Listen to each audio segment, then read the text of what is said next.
हाँ ए बबुआ कहेगा ना कैसे बबुआ चले जब हनुमान जी महाराज के दरबार में बड़ी ही श्रद्धा से बबुआ जेकरा पर भगवान के कृपा होला असीम कृपा होला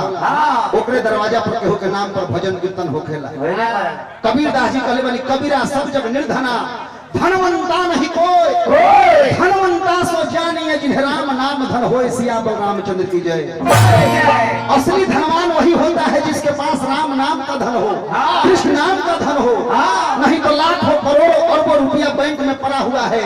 और एक रसगुल्ला खाने के लिए तरस रहे क्यों शुगर के बीमारी बा जान रवि जहाँ खाने की टिकट कट ले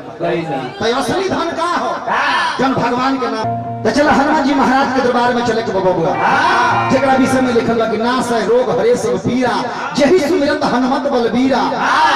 ए बबुआ हनुमान जी के विषय में जतने पढ़िए अनेकों प्रकार के बात पढ़े के लिखे के मिलेला ना जी। एगो किताब में लगो हनुमान जी अकेले भाई ना रहले हनुमान जी 6 भाई रहले कीर्तिमान केतुमान गतिमान मतिमान धृतिमान और हनुमान यह ना एगो और किताब में लगो हनुमान जी 6 भाई ना रहले हनुमान जी 106 भाई रहले। कैसे कैसे केसरी जी के 2 पत्नी रहली एक जन के नाम रहे अंजना और एक जन के नाम रहे मर्जरी तो अंजना से 6 पुत्र मर्जरी से 100 पुत्र हनुमान जी को भाई भाई ले 106 इंग्लिश का है बोला तरह से सब इंग्लिश मीडियम का छात्र आई हम छात्र कह ए बबुआ लेकिन अंदर इतने बबुआ कि जन मर्जरी के 100 को पुत्र है लोग 50 रहे लोग यही से हनुमान जी के नाम लेला के बाद 50 में लोगे ना सके जानता हो कि भाई के भक्त जा रहल बा एक रास्ता खाली क कर ना जी तब बाबू हमने को वही हनुमान जी से कहे के बा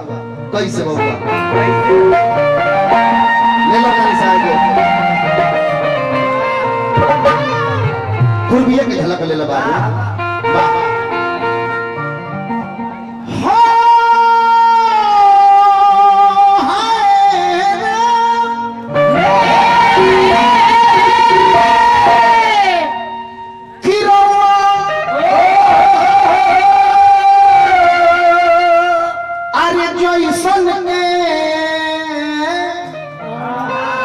भाई का हो नौटंकी का है दोनों में अंतर ध्यान दे तो ना जी रसे रसे ध्यान दो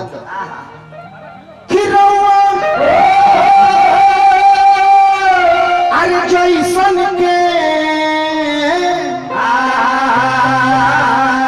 बा दुनिया में अरे बलवान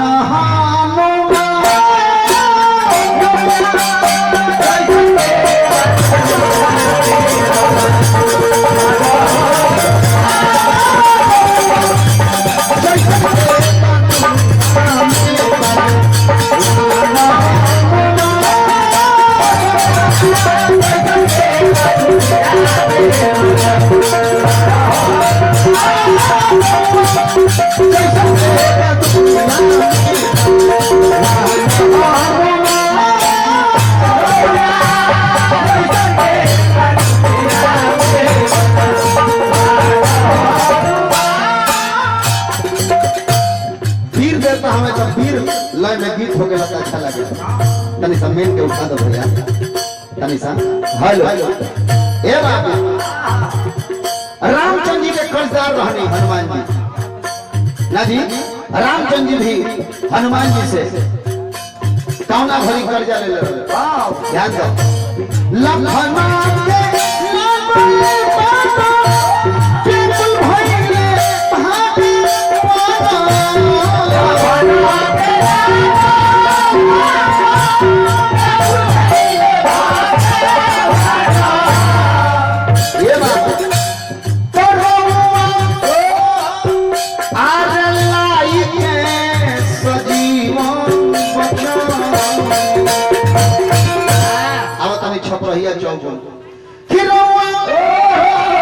अरे लाई के सजीवन बचवनी अरे प्राणहान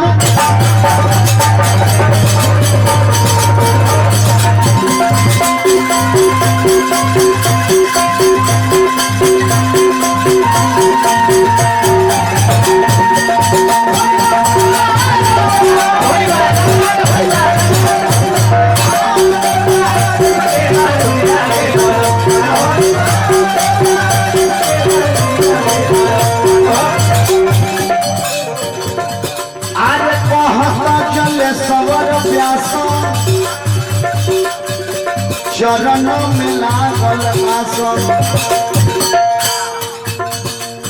ए जब तिहाई लगी कहता जलूर कहता जलूर कहता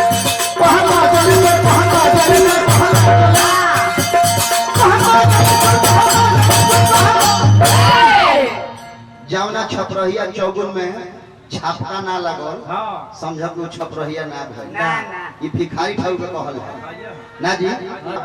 ध्यान दो भिखारी ठाउ कहले कि जावना चौगुन में छापका ना लगल समझ के छपरहिया ना भइल ना हो जाई वो पाड़ वाला ना जी सीधा सीधा वाली ध्यान दो वो पर माने के नहीं देख लो बा वो पार ए बाबा आज जब भी वहां का चौगुन गांव तो नहीं तो छपका लगाओ तो नहीं हो तो 6-6 फुट के लवांड लोग लवांड आजकल के लोग लौंडा कहता पहले के लोग लवांड कही बबुआ आगे चल के लोग लेंडी कहे आ 6-6 फुट के लवांड लोग के मत निसा वो छपका पर भाव करी त हमरा तो नाचे नहीं आवेला बाकी तनी सा भाव दिखा देता नहीं ना जी कैसे जगह है भाई ऐसे ए घड़ी के तो व्यास लोग कहे के बा खारा भइले तो कब डोलाई कब हिलाई कब लचकाई यही में रहता रहे बोले वेद के दुगो शब्द याद नहीं खे बढ़िया बात प्रभावित करे वाला नहीं खे व्यासी कौन चीज कहे जरा ई पता नहीं खे व्यासपति का है ई पता नहीं खे बाकी तुरंत धोती है ये रहता हां सारा को नहीं यही रहता बाकी तनी सा जगह आई भाई ऐसे खाए तनी कहे के बा कैसे बउआ कि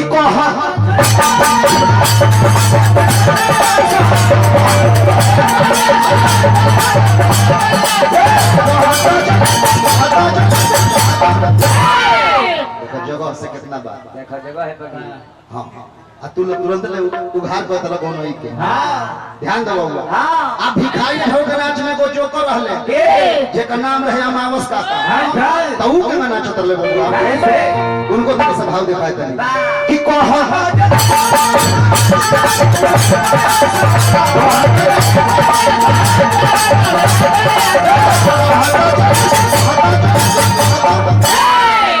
कि अरे चरणों में हेमंत